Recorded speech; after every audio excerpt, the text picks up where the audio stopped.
I'm Sam, owner of Marino's Landscape. With my Chase Inc. Business Premier card, I get 2.5% cash back on purchases of $5,000 or more. Chase Inc. Business Premier. Real business owner compensated for their participation. Cards issued by J.P. Morgan Chase Bank and a member FDIC. Subject to credit approval. Terms apply. More people, more devices, more AI. The way we live today takes a lot of energy. Wind and solar are powerful, but not always available. That's where natural gas comes in, with reliable energy whenever it's needed. Companies like Energy Transfer work behind the scenes, safely transporting these resources to facilities across the country through a network of underground pipelines. Learn more at ittakes.energy.com.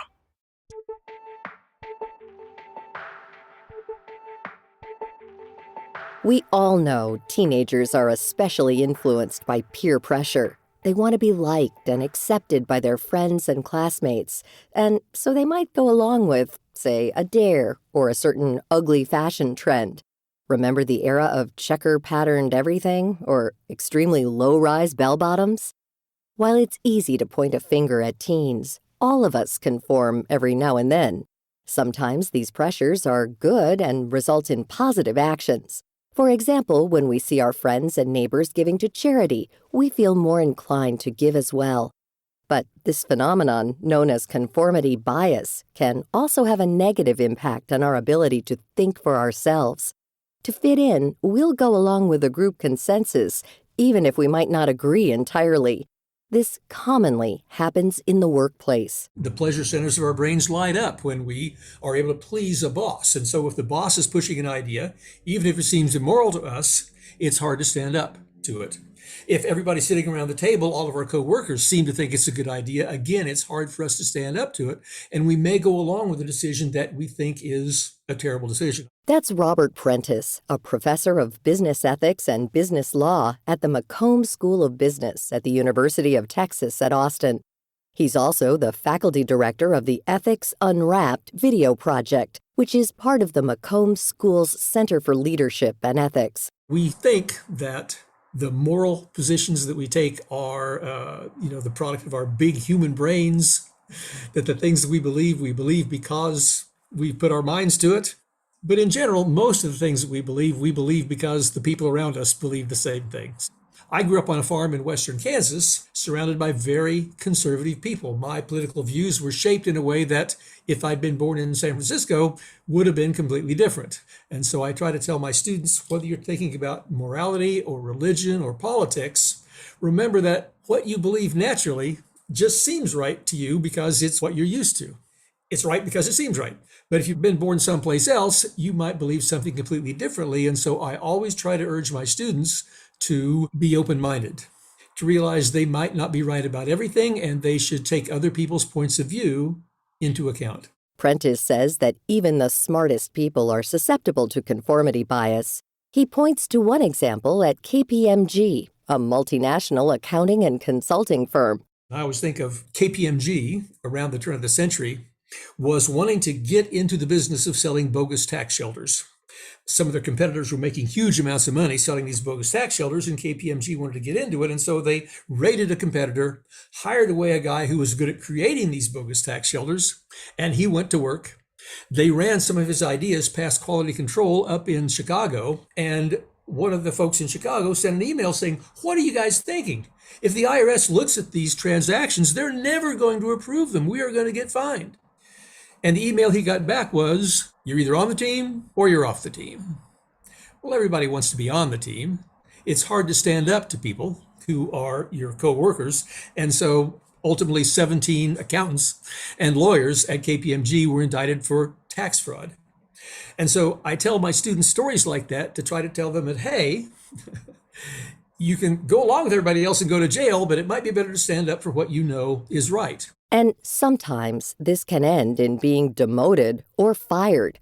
Either way, most people who speak up are glad they did. It wasn't that their bosses or their coworkers were trying to be crooks. They just weren't looking at things the right way. And when this person explained, this is why this would be wrong, would you want to see this on the front page of the New York Times? They got their way. Everybody said, oh yeah, that's a terrible idea. Let's do something else. Prentice says a close cousin to conformity bias is a concept known as collective illusions. In a group, you can get to thinking that, oh, everybody seems to believe this.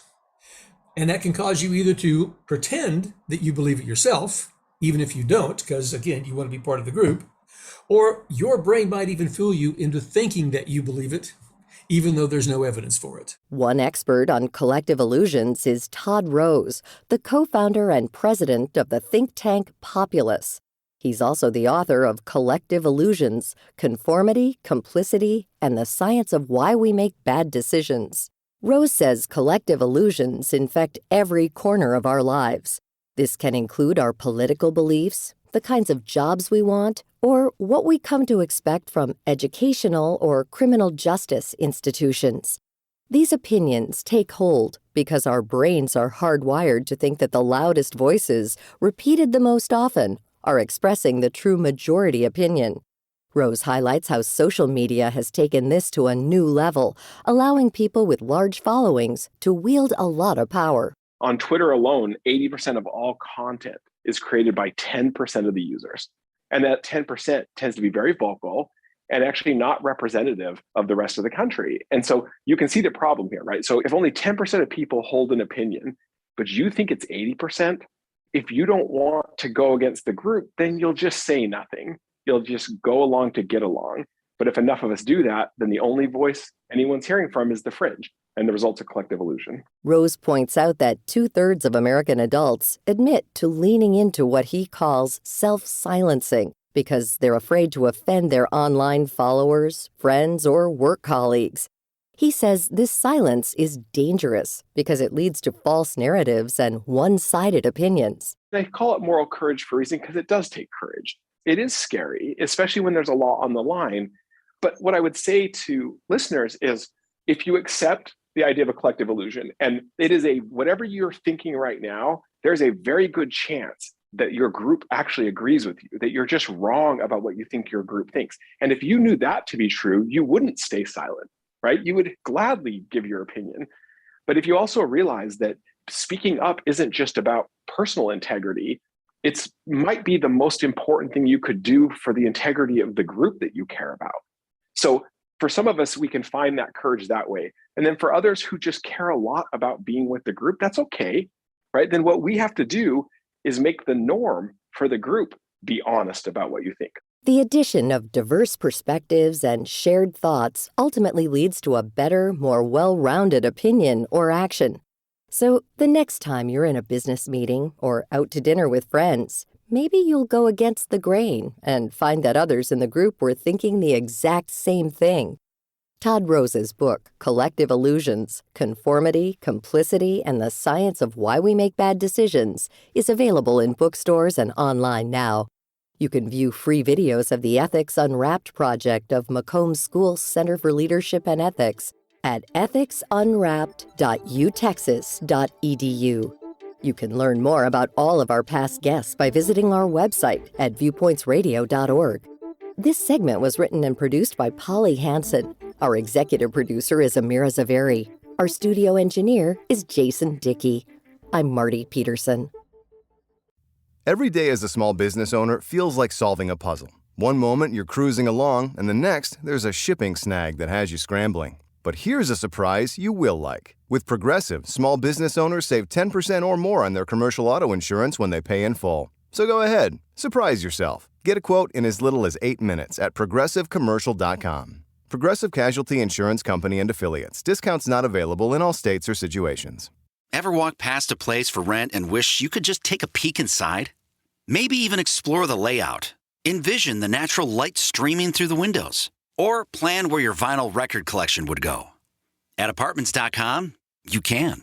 With tools like their 3D virtual tours, you can see the exact unit you could be living in. Really envision yourself in your new home with Apartments.com, the place to find a place.